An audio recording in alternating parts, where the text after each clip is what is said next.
மானுட இயலும், அதாவது மனித இயல் ஆந்த்ரோபாலஜி, மானுட இயலும் இறை இயலும். அப்படியே பின்னாடி போனீங்கன்னா என்ன சொல்லியிருக்கேன், வேதாகமம் தேவனை குறித்து சாட்சி விடுகிற புத்தகம் வேதாகமம் மட்டுமே. அதை பேசணும். மனிதர்களை குறித்து தெளிவாக சொல்லுகிற புஸ்தகம் வேதாகமம் மட்டுமே. இப்போ அடுத்த கட்டத்துக்கு வந்திருக்கோம். இதை ரெண்டையும் என்ன பண்ண போகிறோம், இணைக்க போகிறோம். சரி, ஆதியாகமம் 1ஆம் அதிகாரத்தில் பார்த்தீங்கன்னா நீரிலிருந்து மீன் உண்டானது. நீரிலிருந்து மீனை வெளியே எடுத்துட்டா அதனால வாழ முடியாது. ஏன் வாழ முடியாது அப்படின்னா, ஆண்டவர் படைக்கும் பொழுது எப்படி படிச்சார்னா, நீரை பார்த்து பேசினார். நீரிலிருந்து சகல விதமான மீன்களும் அதாவது ஜல ஜந்துக்களும் உண்டாக கடவுள்னு சொன்னாரு. நீரிலிருந்து மீன்கள் என்ன பண்ணுச்சு, உண்டாயிடுச்சு. ரைட்டா? மண்ணை பார்த்து பேசினார். பூமி சகல விதமான விருட்சங்களையும் புல் பூண்டுகளையும் முளைப்பிக்க கடவுள். அதனால மண்ணிலிருந்து தான் எது உண்டானது, தாவரங்கள் உண்டானது. இப்போ மண்ணை விட்டு நீங்கள் பேர்த்து தாவரங்களை வெளியே எடுத்துட்டீங்கன்னா அது என்ன ஆயிரும், இறந்து போயிடும். இப்போ அடுத்தது மனிதனை பார்த்து மனிதனை படைக்கும் பொழுது யாரை பார்த்து பேசுறாருன்னா தன்னை பார்த்து பேசுறாரு. யாரை பார்த்து பேசுறாரு, நம்முடைய சாயலாகவும் நம்முடைய ரூபத்தின்படியும் மனிதனை உண்டாக்குவோம் ஆக அப்படின்னு பேசும் பொழுது, இப்போ மனிதன் எங்கிருந்து வந்தான், தேவனிடத்திலிருந்து வந்தான். அப்ப தேவனை ஒரு மனிதனுடைய வாழ்விலிருந்து அகற்றி விட்டோம் என்று சொன்னால் அந்த மனிதன் ஒரு பூஜ்ஜியம், பெரிய பூஜ்ஜியம். அவனுக்கு வாழ்க்கையின் நோக்கம் தெரியாது, வாழ்க்கை எப்படி வாழ்றதுன்னு தெரியாது, அவன் வாழ்க்கையினுடைய பொருளும் இலக்கும் அவன் என்ன பண்ண முடியாது, அடையவே முடியாது. இப்போ கேட்கலாம், இல்லையே கடவுளை அறியாத மனிதர்கள் ரொம்ப சாதிக்கிறாங்களே, கடவுளை அறியாத மனிதர்கள் தானே இன்னைக்கு உலகத்தையே கட்டி ஆள்வது, உலகத்தையே கைக்குள்ள வச்சிருக்கிறது யாரோ ஒரு 10 பேர் தான். அப்படி கடவுளை அறியாதவர்கள் தான் நிறைய சாதிக்கிறார்கள். கடவுள்னா யாருன்னு கேட்கிறவங்க, பிசாசின் பிள்ளைகளா இருக்கிறவங்க தான் என்ன பண்றாங்க, உலகத்துல ஏகப்பட்ட சாதனைகளையும் மதிப்புக்குரியவர்களாம் வாழ்றாங்களே அப்படின்னு சொன்னோம்னா அது உண்மை. நான் ஏற்கனவே சொல்லியிருக்கேன், சொன்னதே தான் மறுபடியும் சொல்றேன். நீங்க வீட்டில் பார்த்துருக்கலாம், எளிமையா புரியும் உங்களுக்கு. ஒரு பள்ளி இருக்கு அப்படின்னா அந்த பள்ளியினுடைய வால் அந்து போயிடும். கட்டான அந்த வால் துடிக்குமா இல்லையா? சரி, இப்போ அடுத்த கேள்வி என்னன்னா, அந்த பள்ளியினுடைய வால் அந்து போச்சு இல்லையா, அந்த அந்து போன வால் துடிக்குது இல்லையா, அதுல ஜீவன் இருக்கா? ஜீவன் இல்லை. ஏன் இல்லை அப்படின்னா பள்ளியிலேருந்து அது என்ன ஆயிடுச்சு, கட் ஆயிடுச்சு, அதுல ஜீவன் இல்லை. அப்புறம் ஏன் துடிக்குது? அதுக்கு பேர் தான் வித்ட்ராயல் எஃபெக்ட். அதாவது ஜீவனிலிருந்து பிரிக்கப்பட்டதினாலே வருகிற மரண ஆட்டம். அப்படி போலவே தேவன் இல்லாத மனிதன் செய்கிற எல்லா செய்கை சாதனைகள், அவனுடைய அக்கம்ப்ளிஷ்மெண்ட், அதாவது அவன் என்னென்னலாம் செஞ்சு நிரூபிக்கிறானோ, அவன் ஜாஸ்தி படித்தவனாக இருக்கலாம், ரொம்ப சம்பாதிக்கிறவனாக இருக்கலாம், அல்லது பலர் மதிக்க வாழ்றவங்களா இருக்கலாம். ஆனால் தேவன் இல்லாத ஒரு மனிதன் அதெல்லாம் செய்யும் பொழுது அது என்னன்னா மரண ஆட்டம். அது என்ன, கடவுள் தனக்குள் இல்லை அப்படிங்கிறதுடைய விளைவாக குதிக்கிறது தான் அது. ரைட்டா? சரி, இதை முகவுரையாக பார்ப்போம். இப்போ நான் ஏற்கனவே போன வாரம் என்ன சொன்னோம், மனிதன் 4 விதத்திலே இருக்கிறான். அப்போ இந்த வேதாகமம் உண்மை அப்படிங்கிறத நான் விசுவாசிக்கிறேன். ஏன்னா இது தேவனுடைய வார்த்தைகள். நல்லா புரிஞ்சுக்கணும். அறிவியல் சொல்வதனாலே வேதம் உண்மை கிடையாது. வேதம் சொல்வதையே அறிவியல் சொல்கிறதுனால நான் அறிவியல் என்ன பண்றேன், நம்புகிறேன். அப்ப மனிதனுடைய உட்கட்டமைப்பிலே மொத்தம் 4 இருக்கு. ஒன்று என்ன, சரீர வளர்ச்சி. 2 மன ரீதியான வளர்ச்சி. 3 சமூக ரீதியான வளர்ச்சி, சோசியல் ரிலேஷன்ஸ். இந்த 3க்கும் அடிப்படையாக அமைவது தேவனிடத்தில் இருக்கிற அவனுக்கு உறவு. அதுதான் இந்த 4 தான் ரொம்ப முக்கியம். மனுஷன் எடுத்துட்டீங்கன்னா அந்த 4 தான். அப்ப ஒரு நாள் மறந்துடக்கூடாது, மனிதனுக்கு உட்பிரிவு எத்தனை இருக்கு, 4 இருக்கு. இந்த 4லையுமே மனுஷன் என்ன பண்ணணும், வளரணும். இந்த 4க்குமே ஜீவனாக அமைவது, அடிப்படையாக அமைவது, ஆற்றலாக அமைவது தேவனோடு அவனுக்குள்ள உறவு. இதை தான் நம்ம இன்னைக்கு மறுபடியும் என்ன பண்ண போறோம், நிரூபிக்க போகிறோம். வேதத்தில் எப்பயுமே ஒரு உண்மை சொல்லப்பட்டிருக்குன்னா அந்த நான் புரிந்து கொண்ட உண்மை சரியானதா அப்படின்னா அது பல இடங்கள்ல சொல்லப்பட்டிருக்கும். What the Bible says, Bible often says. அதாவது வேதம் என்ன சொல்லுகிறதோ அதை வேதம் மறுபடியும் என்ன பண்ணோம், பல இடங்கள்ல சொல்லும். அப்ப இதை வைத்து நான் புரிந்து கொண்டது சரியா, நான் போதிக்கிறது சரியான்னு என்ன பண்ணணும், நம்ம புரிஞ்சுக்கலாம். ஒரு வசனத்தை கொண்டு ஒரு பெரிய கொள்கையை நம்ம ஏற்படுத்தி விட கூடாது. சரி, இப்போ எங்க போலாம்னா சாமுவேலை குறித்து உங்களுக்கு தெரியும். சாமுவேலை ஊழியத்துக்கு கொடுத்தது யாரு? அம்மா. அந்த முடிவை பண்ணது யாரு? அம்மா. நம்பக்கூடாது. ஊழியத்துல பயிற்சி கொடுத்தது தான் யாரு? தன் தாயினால் அர்ப்பணிக்கப்பட்ட பிள்ளை. அந்த பிள்ளையை தான் பாஸ்டர் என்ன பண்ணாரு? ட்ரெயின் பண்ணார். இந்த வேதம் போன வாரத்தில் சிந்தித்த அதே உண்மையை இங்கேயும் சொல்கிறது. 1 சாமுவேல் புஸ்தகம் 2வது அதிகாரம் 26வது வசனம். சாமுவேல் என்னும் பிள்ளையாண்டானோ பெரியவனாக வளர்ந்து, இது என்ன வளர்ச்சி? சரீர ரீதியான வளர்ச்சி. கர்த்தருக்கும் மனுஷருக்கும் பிரியமாக நடந்து கொண்டான். இப்ப தேவனோடு உள்ள வளர்ச்சியையும் மனிதரோடு உள்ள வளர்ச்சியையும் வேதம் ஒன்றாக காண்பிக்கிறது. கர்த்தருக்கும் மனுஷருக்கும் பிரியமாக நடந்து கொண்டான். அப்ப இதுல இருக்கிற உண்மை என்ன அப்படின்னா, கர்த்தருக்கு பிரியமாய் இருக்கிற மனுஷன் மனிதர்கள் வெறுக்கக்கூடிய விதத்துல என்ன பண்ண முடியாது? வாழ முடியாது. 2 பகுதியாக என் செய்தியை பிரித்துக் கொள்கிறேன். தேவனோடு என்ன உள்ள உறவை சமுதாயத்தில் பிரதிபலிக்கிறது. தேவனோடு உள்ள உறவே என் தனிப்பட்ட வாழ்விலே பிரதிபலிக்கிறது. இந்த 2 தான் நம்ம பார்க்க போறோம் இன்னைக்கு. இதை ரொம்ப வாசிக்கும் பொழுதே புரியும். அப்ப கடவுளுக்கு பிரியம் எது, மனிதனுக்கு பிரியம் எது அப்படிங்கிறத பகுத்து பிரித்து பார்க்கத்தக்கதாக அவனுக்கு என்ன இருந்துச்சு? அறிவு இருந்தது. அப்ப அவன் மன ரீதியாகவும் என்ன பண்ணான்? வளர்ந்தான். ஏன்னா அவனுக்கு கடவுளுக்கு பிரியமானது இதுவா அதுவாங்கிற கன்ஃபியூஷன் இல்லை. மனுஷங்களுக்கு பிரியமானது இதுவா அப்படிங்கிற கன்ஃபியூஷன் இல்லை. அந்த அளவுக்கு அவனுக்கு மன ரீதியான ஒரு வளர்ச்சியிலே இருந்தான். கவனிங்க, சாமுவேல் என்னும் பிள்ளையாண்டான் பெரியவனாக வளர்ந்தான். அவன் தேவனையும் மனிதனையும் பிரியப்படுத்தக்கூடிய விதத்திலே அறிவுள்ளவனாக இருந்தான். அவன் தேவனோடு உள்ள உறவிலும் சரியாக இருந்தான், மனிதனோடு உள்ள உறவில சரியாக இருந்தான். போன வாரத்தில் நம்ம பார்த்ததுல எது மாற்றம் இருக்கா? எக்ஸாக்டா பொருந்தது பாருங்க. ரைட். இப்ப கவனிங்க, இதை அடுத்த சில வசனங்கள்ல நிரூபிக்க போறேன். ஒரு 2 வசனம் வாசிக்க போறேன். தேவனோடு உள்ள உறவே மனிதர்களோட உள்ள உறவிலே பிரதிபலிக்கிறது. லூக்கா சுவிசேஷ புத்தகம் 18வது அதிகாரம் 2வது வசனம். ஒரு பட்டணத்திலே ஒரு நியாயாதிபதி இருந்தான். நியாயாதிபதினா நியாயம் விசாரிக்கிற ஒரு மனிதன், ஜட்ஜுமான்னு வச்சுங்களேன். ஒரு சிட்டி, ஒரு பட்டணத்துல ஒரு நியாயாதிபதி இருந்தான். அவன் தேவனுக்கு பயப்படாதவனும் மனுஷரை மதியாதவனுமாய் இருந்தான். அவன் எப்படிப்பட்டவன்? தேவனுக்கு கொஞ்சம் கூட என்ன பண்ண மாட்டான்? பயப்பட மாட்டான். அது எப்படி தெரிஞ்சுக்கலாம் அப்படின்னா, மனுஷனை என்ன பண்ண மாட்டான்? மதிக்க மாட்டான். இங்க நெகட்டிவா சொல்லியிருக்காங்க. தேவனுக்கு பயப்பட மாட்டான், அதனால மனுஷன் என்ன பண்ண மாட்டான்?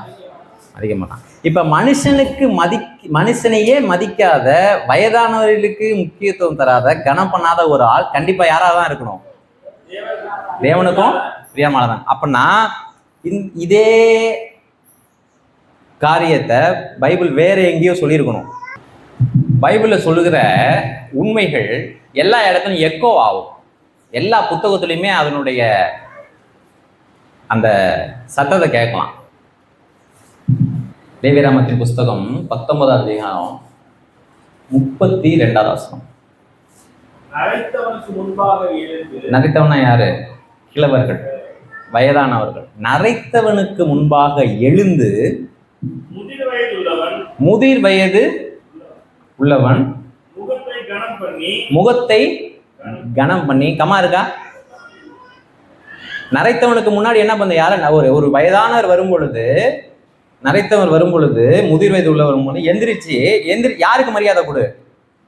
யாரு கனம் பண்ணு? முதியவர் என்ன பண்ணு? கனம் பண்ணி, உன் தேவனுக்கு எப்படி சொல்லிடுறேன். எனக்கு ஆச்சரியமா இருந்துச்சு. எனக்கு பயந்தினா அதை எப்படி காட்டணும்? வயதானவருக்கு கனம் பண்ணி எனக்கு என்ன பண்ண? பயப்படு. இப்ப வயதானவர்களுக்கு மரியாதை கொடுக்கணும். ஆனா கவனிங்க, வயதானவர்கள் அலட்சியம் செய்யப்படுவார்கள். வயதானவர்கள் அலட்சியம் செய்யப்பட்டாங்கன்னா அவங்களுடைய இருதயத்துல என்ன கிடையாது? தேவ பயம் இல்லை. தேவனுக்கு பயப்படுகிற ஒருவரை, ஒரு மனிதனை அல்லது மனுஷியை எப்படி கண்டுபிடிக்கலாம்னா, அவங்க வயதானவங்க எப்படி பண்ணுவாங்க? அங்க வாசிச்சோம், தேவனுக்கு பயப்படாதவனும் மனுஷனை, இங்க அப்படியே பாசிட்டிவா சொல்லியிருக்காங்க, நீ தேவனுக்கு பயந்து முதியோர் என்ன பண்ண. பைபிள் எங்கேயாவது மாறுதா? நம்ம கண்டுபிடிக்கணும், அவ்வளவுதான். ஒரு உலக மனிதன் ஒரு ஊழியக்காரனை மதிப்பானா அப்படின்னா கண்டிப்பா மதிப்பான். எல்லாரும் மதிக்க மாட்டாங்க, நான் சிலர் மதிக்கிறாங்க. இப்போ என்கிட்ட மரியாதையா நடந்துக்கிற சில உலக மனிதர்கள் இருக்கிறாங்க. அவங்க சந்தர்ப்பங்களில் பார்த்துருக்கேன். இப்போ எனக்கு பிரைஸ் லார்ட் சொல்லும்பொழுது கூட செருப்பை கழட்டி விட்டு சொல்லுவாங்க. ஜெபம் பண்ணா செப்பலை என்ன பண்ணுவாங்க, கழட்டி விட்டுக்குவாங்க. ரொம்ப மரியாதை நடப்பாங்க. ஆனால் அவங்க வீட்டில் உள்ள முதியவர்கள் தாய் தகப்பன்ட்ட அப்படி நடந்துக்குவாங்களா? நடந்துக்க மாட்டாங்க. ஏன்னா அவங்க உலக மனிதர். அப்போ ஏதோ ஒரு ஆன்மீகத்திலே தொடர்புடைய ஒரு பூசாரியவையோ சாமியாரையோ மதிக்கணுங்கிறது அவங்களுக்கு என்ன அந்த மனசில் இருக்கு. ஆனால் வீட்டில் தன் தாய் தந்தையர்கிட்டையோ தாத்தா பாட்டிகிட்டையோ வயதானவங்கள்ட்டையோ அப்படி அவங்க உறவு அப்படி என்ன பண்ண மாட்டாங்க, வச்சுக்க மாட்டாங்க. இப்போ அதையே திருச்சபைக்குள்ள கொண்டு வருவோம். திருச்சபையிலே ஒரு ஊழியக்காரனை மதித்து நடந்து விட்டு வீடுகள்லையும் சமுதாயத்திலையும் பெரியவர்களை கனம் பண்ணல அப்படின்னா அது ஆன்மீகம் அல்ல, அது உலகத்தில் இருக்கிற ஃபார்முலா. ஏன்னா ஒரு ஊழியக்காரனை மதிப்பது என்பது உலகத்திலையும் இருக்கு. பொதுவாக மனிதர் யாரை மதிப்பாங்க அப்படின்னா தோற்றம், பதவி, அவனுடைய பின்னணி, அவன் படித்தவனா படிக்காதவனா, இதெல்லாம் வச்சு தான் என்ன பண்ணுவாங்க, மதிப்பாங்க. ஆனால் வேதவசனம் சொல்கிறது, நீ தேவனுக்கு பயந்து மனுஷர்கள் என்ன பண்ணணும், தேவனுக்கு பயந்து தான் மனுஷன் என்ன பண்ணணும். என்னுடைய அலுவலகத்தில் என்னை விட உயர் பதவியில் இருக்கிற ஒருவரை மதிப்பதற்கும் கனம் பண்ணுவதற்கும் இன்னொருத்தர் எனக்கு சொல்லி தரணும்னு ஆசை. ஐயா, சார், வணக்கம் அப்படிலாம் வந்துடும். ஆனால் அந்த அலுவலகத்திலேயே ஒருத்தன் கீழே இருப்பான் இல்லையா, அவன்கிட்ட எப்படி நடந்துக்கிறேங்கிறது தான் என்னுடைய கேரக்டர். லூக்கா சுவிசேஷ புத்தகம் 23 அதிகாரம் 51 வசனம். அவன் யூதருடைய பட்டணங்கள் ஒன்றாகிய அரிமத்தியாவிலிருந்து வந்தவனும் தேவனுடைய ராஜ்யத்திற்கு காத்திருந்தவனும் யூதர்களுடைய ஆலோசனைக்கும் செய்கைக்கும் சம்மதியாதவனா இருந்தான். இப்ப ஒரு மனிதனை பத்தி இங்க சொல்லப்பட்டிருக்கு. அவன் தேவனுடைய ராஜ்யத்திற்காக என்ன பண்ணானா, காத்திருந்தான். கடவுள் இந்த பூமியை ஆளணுமே, கடவுள் என்னை ஆளணுமே அப்படின்னு என்ன பண்ணான், காத்திருந்தான். கடவுளுடைய விருப்பப்படி நான் வாழணுமே, அவர் என்னை கட்டுப்படுத்தணுமே, அவர் என்னை வழி நடத்தணுமே, அது உலகம் ஃபுல்லாக வரணுமே அப்படின்னு காத்திருந்தான். இப்போ இதனுடைய விளைவு என்ன? கமா. அந்த ஒரே லைன் கமா என்னன்னா, மனிதர்களுடைய, தேவன் இல்லாத மனிதர்களுடைய ஆலோசனைகளையும் செய்கைகளுக்கும் அவன் என்ன பண்ணல. தேவன் என்னை கட்டுப்படுத்த வேண்டும், தேவன் என்னை ஆளுகை செய்ய வேண்டும், தேவன் அவருடைய விருப்பத்தின்படி என்னை வழிநடத்த வேண்டும் அப்படிங்கிறதுல நான் கருத்துள்ளவனா இருந்தாதான் மனிதர்கள், துன்மார்க்கருடைய, தீயவர்களுடைய, தேவனற்ற மனிதர்களுடைய ஆலோசனைகளுக்கும் அவர்களுடைய செய்கைகளுக்கும் சம்மதம் தெரிவிக்க மாட்டேன், உடன்பட மாட்டேன், கலக்க மாட்டேன். தேவன் என்னை ஆளுகை செய்ய வேண்டாம், நான் என் மனம் போல் வாழ்வேன் அப்படின்னு ஒரு மனிதன் இருப்பான் என்று சொன்னால் கண்டிப்பாகவே அவன் தீயவர்களுடைய செய்கைக்கும் தீயவர்களுடைய யோசனைக்கும் என்ன பண்ணுவான், ஒத்து போவான் அல்லது உடன்படுவான். அப்ப ஒரு வாலிபனோ ஒரு மனிதனோ நானோ சுற்றி இருக்கிறவர்களுடைய யோசனையும் செயல்களும் என்னை பாதித்து விடக்கூடாது. என்னை சுற்றியில் உள்ள மனிதர்களுடைய வாழ்க்கை முறை, யோசனை, சிந்தை, செயல்பாடுகள் இவைகளால் நான் கரைபட்டு விட கூடாது அப்படின்னு நான் எண்ணுவேன் என்று சொன்னால் என்ன பண்ணலாம்? சுற்றி இருக்கவங்க எல்லாத்தையும் மாற்ற முடியுமா? சுற்றி இருக்கவங்கள என்ன பண்ண முடியாது, மாற்ற முடியாது. நீங்கள் கவனிங்க, சர்ச்சுக்கு கூட ஒருத்தன் என்ன பண்ணலாம், கெட்டு போக முடியும். ரட்சிக்கப்படாத, தேவனுக்கு தங்களை அர்ப்பணிக்காத ஒரு ஊழியக்காரன், என்ன சொல்றேன், அல்லது அப்படிப்பட்ட மனிதர்களே பார்த்து திருச்சபையின் கூடுகையில கூட ஒரு மனிதன் என்ன பண்ண முடியும், ஒரு வாலிபனோ மனிதனோ என்ன பண்ண முடியும், கெட்டு போக முடியும். அப்ப தீமை எல்லா இடத்துலையும் இருக்கு. பரலோகம் 4வது தெரு, எருசலேம் வீதி. பரலோகம் 4வது தெரு, எருசலேம் வீதி அப்படி கிடையாது. என்னுடைய தெரு பேர் என்ன, உத்தர தெரு. அங்க எல்லா விதமான மக்களும் இருக்கதான் செய்வாங்க. ஆனா என்ன அப்படின்னா, நான் போற எல்லா இடத்துலையும் இருக்கதான் செய்வாங்க. சபையில என்ன பண்ணுவாங்க, இருக்கதான் செய்வாங்க. சபையில என்னுடைய செய்கைகள் உங்களை பாதிக்குமா? ஆமா பாதிக்கும். உங்களுடைய செய்கை உங்க பக்கத்துல இருக்கவங்களை பாதிக்குமா? ஆமா பாதிக்கும். உங்களுடைய செய்கை என்னை பாதிக்குமா? ஆமா பாதிக்கும். என்ன பண்ணலாம்? வசனம் சொல்லுது பாருங்க, தேவனுடைய ராஜ்யத்திற்கு காத்திருந்தவனும் யூதர்களுடைய ஆலோசனைக்கும் செய்கைக்கும் சம்மதிவாதமா இருந்தான். கவனிங்க, நான் தேவனை ஆள வேண்டும் என்று நினைப்பேன் என்று சொன்னால், நான் தேவன் என்னை ஆளணும்னு நினைப்பேன் என்று சொன்னால், அப்பதான் என்ன பண்ணுவேன், சுற்றி இருக்கிற மனிதர்களா நான் கரைபடாதபடி என்ன பண்ணுவேன், காத்துக்கொள்வேன். தீமை இல்லாத இடம் உலகில் எங்கும் இல்லை. இது ஒரு பக்க உண்மை. அப்ப தீமை குடிகொண்டிருக்கிற ஒரு இடத்துல வாழலாமா அப்படின்னா அதுவும் கூடாது. அப்ப தீமையான ஒரு ஊர்ல இருந்து நான் போகணும், வெளியேறணும்னு நினைக்கிறேன், அதுவும் நல்லதுதான். ஆபிரகாம் சொல்றாரு, உன் இனத்தை விட்டு, உன் தேசத்தை விட்டு, உன் தகப்பன் வீட்டை விட்டு புறப்பட்டு நான் உனக்கு காமிக்கும் தேசத்துக்கு போ. அப்படி ஒரு முடிவுக்கு வருமா, நல்லதுதான், அதுவும் தப்பு இல்லை. கொஞ்சம் இப்படி இருக்கு, தப்பு கிடையாது. ஆனா இந்த எப்பயுமே பார்த்தீங்கன்னா, இந்த கருன்னு சொல்லுவாங்க இல்லையா, இந்த உள்ள பார்க்கணும், அப்படி க்ளோஸா பார்க்கணும். அப்படி பார்த்து தான் முடிவுகளை என்ன பண்ணணும், எடுக்கணும். நானும் தப்பான யோசனைகளை சொல்லலாம். இப்போ இது வரைக்கும் நம்ம என்ன சிந்திச்சோம், தேவனுக்கு நான் பயப்படுவேன் என்று சொன்னால் அதன் விளைவு என்னது, மனிதர்களோடு ஒரு சுமூகமான உணவை வச்சுக்குவேன். 2 விதத்திலே மனிதர்களுடைய தீமை என்ன பண்ணாது, பாதிக்காது. அதே சமயத்துல மனிதர்களை நான் என்ன பண்ணுவேன், கனம் பண்ணுவேன். தேவனோடு எனக்கு இருக்கிற உறவே என் அறிவையும் பாதிக்கின்றது. யாராவது என்னை பார்த்து அறிவு கிட்டத்தனமா நடந்துக்காது அப்படின்னு கேட்டாங்கன்னா, இப்ப பிரச்சனை என்னுடைய அறிவிலே அல்ல, தேவனோடு எனக்கு உள்ள உறவிலே. என்னுடைய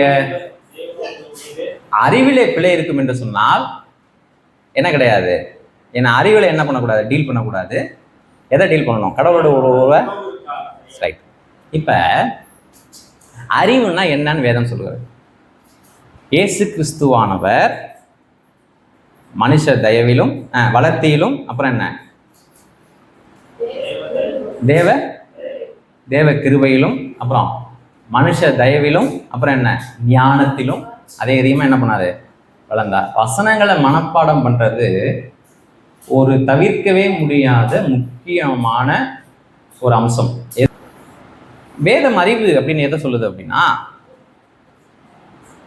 சன்மார்க்கத்தை தான் வேதம் அறிவுன்னு சொல்லுது.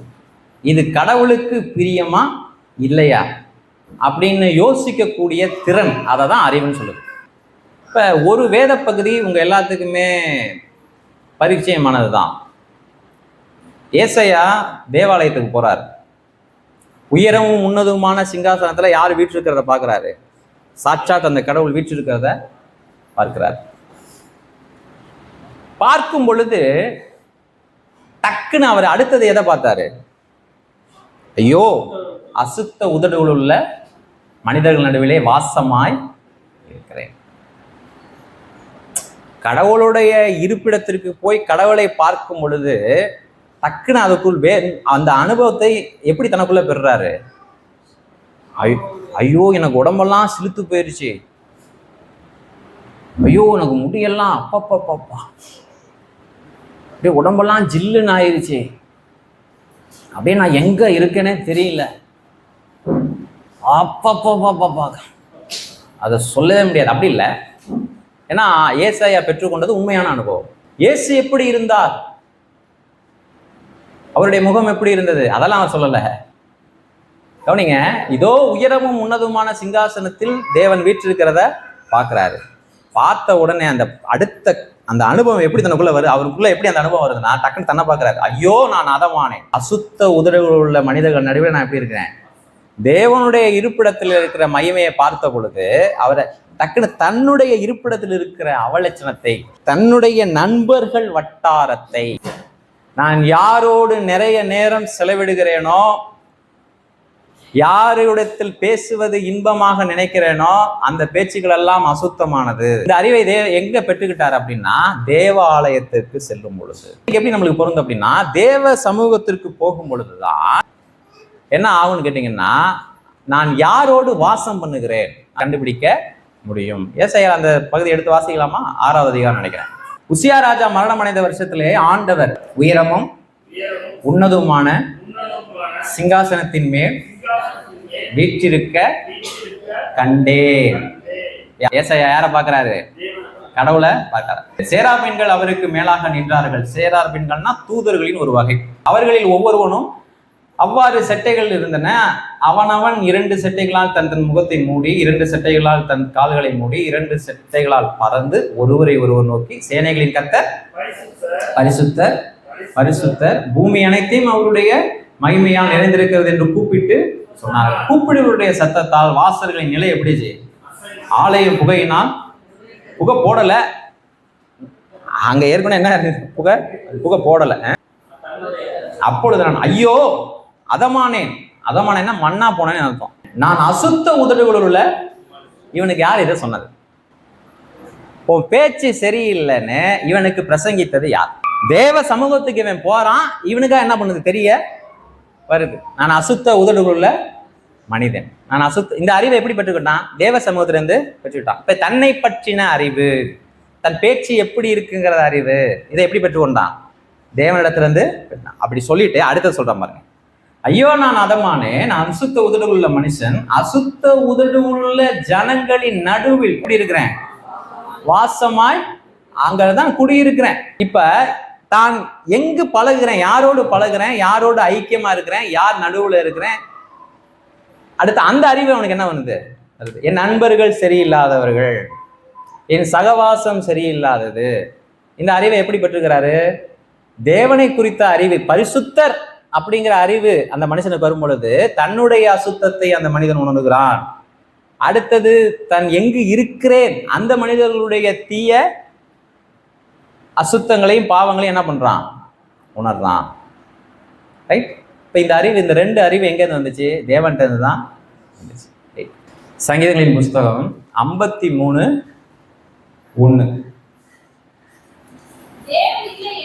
தேவன் இல்லை என்று மதிகேடன் தன் இருதயத்தை என்ன பண்றான்? மதிகேடு நேரடியாக எதோடு தொடர்புடையது? தேவனோடு ஆவிக்குரிய விதத்திலே தொடர்பு. தேவன் இல்லை என்கிற ஒரு சொல்லுகிற, தேவன் இல்லை என்றது போல் வாழ்கிற ஒரு மனிதன் ஒரு அரசாங்கத்தையே நிறுவலாம், ஒரு அரசாங்கத்தையே கட்டி ஆளலாம். உலகத்தை ஆண்ட பலரும் தேவன் இல்லை என்று சொன்னவர்கள் தான். தேவன் இல்லை என்று மதிகேடன் சொல்லுகிறான். இப்ப கடவுளை குறித்து எனக்கு அறிவு இருக்கு அப்படின்னா கடவுளுடைய பார்வையில் நான் யாரு? சொல்ல மாட்டீங்களா? மனசே வரலையா? தேவன் என்ன அறிவாளியெல்லாம் பார்ப்பாரு சொல்றான். அல்லது தேவன் இருக்காரா இல்லையா? இருக்கிறார். ஆனா இவனுடைய பார்வை அது, இவனுடைய மனப்பார்வை. தேவன் இல்லை என்று எதிர சொல்லிட்டானா? தன் இருதயத்திலே. அப்ப அவன் இருதயம் சரியில்லாதனாலதான் அந்த இருதயத்திலே உதிக்குது. தேவன் என்ன பண்ணல? இல்ல. இப்ப தேவன் இருக்கிறார்னு சொல்லியும் நான் தேவன் இல்லாத போல வாழ முடியுமா இல்லையா? முடியும். தேவன் இருக்கிறாருங்க சொல்றது அறிவு இல்லை, தேவன் இருக்கிறது போல வாழ்வது அதுதான் அறிவு. யோசுவா 7:15, எது எதெல்லாம் மதிகேடு, வேதாகமம் எதையெல்லாம் சுட்டி காண்பிக்கிறது? பொருள் ஆசை தான். என்னது பொருள் ஆசை அப்படிங்கிறது? இன்னொருவரோடு தொடர்புடையது. நான் விலை கொடுக்காமல் ஒரு கிறிஸ்தவ வாழ்க்கை வாழ போறேன்னா 200% அது சாத்தியம். தேவ பக்தியா இருக்க நினைக்கிறவர்களே துன்பப்படுவார்கள் பைபிள்ல இருக்கா இல்லையா? தேவ பக்தி ஆதாயம் நினைக்க கூடாது, அது இழப்பு. நீ கர்த்தரை சேவிச்சா 10 பேர் நீ இழக்க வேண்டியதான் வரும், 10 நண்பர்கள் இழக்க வேண்டியதுதான் வரும். பொருளாசை, பொருளாசைங்கிறது என்ன உங்களுக்கு புரியுதா? உங்களுக்கு வேலைக்கு போகணுங்கிறதெல்லாம் கர்த்தர் கொடுத்ததுங்க. வேலை பார்க்கணுங்கிறது யார் கொடுத்தது? கர்த்தர் கொடுத்தது. கூடாது. யோசுவாவின் புஸ்தகம் 7:15. இஸ்ரவேலிலே மதிகேடான அவன் இதை எடுத்து ஒளிச்சு வச்சுக்கிட்டான். சாபம். தேவன் வெறுக்கிற காரியங்கள் என் வீட்டில் வந்துச்சுன்னா அது என்ன? ஆசீர்வாதம் இல்லை, என்னது? சாபம். அதே பொருளாசை மதிகேடு. ரெண்டாவது வாசிங்க. பொருளாசைங்கிறது மதிகேடு. ஒரு மனுஷனுக்குள்ள பொருளாசை இருந்துச்சுன்னா அவன் யாரு கிடையாது? அறிவாளி கிடையாது. இப்ப சொல்லுங்க, நல்லா சம்பாதிக்கிற அறிவாளியா? உலகத்தின் பார்வையில வேற. சின்ன வயசுல என்ன பண்ணிட்டான்? ஆளு கெட்டி. பொருளாசை என்பது மதிகேடு. விபச்சாரம் மதிகேடு. ஒருத்தன் பாலியல் ரீதியாக தன் சரீரத்தை கட்டுக்குள் வைக்க அவனுக்கு தெரியலன்னா அவன் யார்? அவன் இடியட். மூணாவது, தன் உணர்வுகளை கட்டுப்பாடுக்குள் வைக்க தெரியாதவன் மதிகேடன். நீதிமொழிகள் 14:17. முற்கோவி மதிகேடை என்ன பண்ணுவான் அப்படின்னா என்ன அர்த்தம்? நீங்க கோபம் செய்யற எல்லாமே அறிவு கெட்டத்தனம் தான். முற்கோபம்னா என்னன்னு கேட்டீங்கன்னா அறிவை பின்னுக்கு தள்ளுவாங்க. அறிவை என்ன பண்ணுவாங்க? பின்னுக்கு தள்ளுவாங்க. அதாவது இன்னைக்கு சட்டுன்னு கோவப்பட்டுருவாங்க, பேசிடுவாங்க. இது தப்புன்னு அவங்க உணர்றதுக்கு எத்தனை நாள் ஆகும்? 2 நாள் ஆகும். அவங்க தான் முற்கோபி. அப்படி முற்கோபியா ஒரு மனிதன் இருப்பான்னு சொன்னா அவன் கண்டிப்பா யாரா தான் இருக்கணும்? சொல்லுங்க. கண்டிப்பா மதிகேடனா தான் அவன் இருக்கணும். ஷார்ட் டெம்பர்பாங்க. முற்கோபியா இருந்தானா அவன் கண்டிப்பா அறிவை பின்னுக்கு தள்ளுகிறவன், உணர்வுகளுக்கு தன்னை விட்டு கொடுத்தவன். அவன் யாரு? முற்கோபி. அப்படி முற்கோபியா ஒருத்தன் இருந்தான்னா அவன் யாரா தான் இருக்கணும்? நீதிமொழிகள் 10:18. புறம் கூறுகிறவன் மதிகேடன்.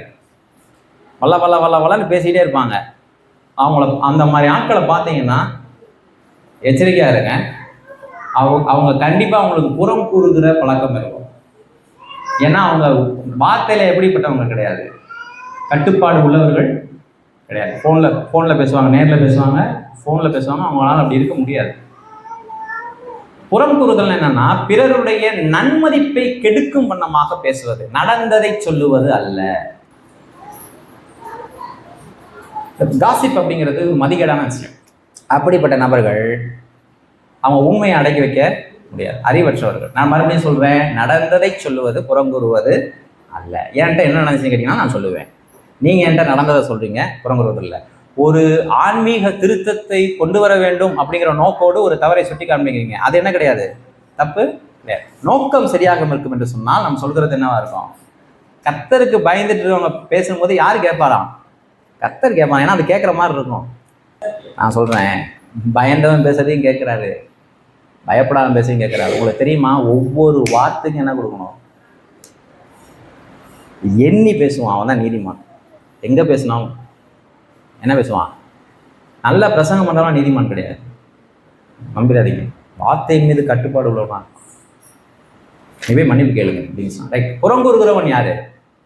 மதிகேடன். சரி, என்னங்க பண்ணலாம்? என்ன பண்ணலாம்? கடவுளோடு நம்முடைய உறவு எப்படி இருக்கணும்? சரியா இருக்கும். கடவுள் இல்லாத இருதயம் இருளடையும், அதிக இருக்கும், அதை மாற்ற முடியாது. நல்ல ஆண்டவரே, தொடர்ந்து உடைய வசனங்கள் எனக்கும் எங்களுக்கும் ஒளி காட்டட்டும். அந்த ஒளியிலே நாங்களும் நடக்கட்டும். என்னையும் எங்களையும் மன்னியும் உடைய ரத்தத்தினாலே கடவுள் இயேசுவின் மூலம் ஜெபிக்கிறோம் பிதாவே. இந்த கர்த்தராகிய இயேசு கிறிஸ்துவின் கிருபை, பிதாவே தேவனுடைய அன்பும் பரிசுத்த ஆவியுடைய ஐக்கியமும் சமாதானமும் இன்றைக்கும் என்றைக்கும் மனைவியோடு இருப்பதாக. ஆமென்.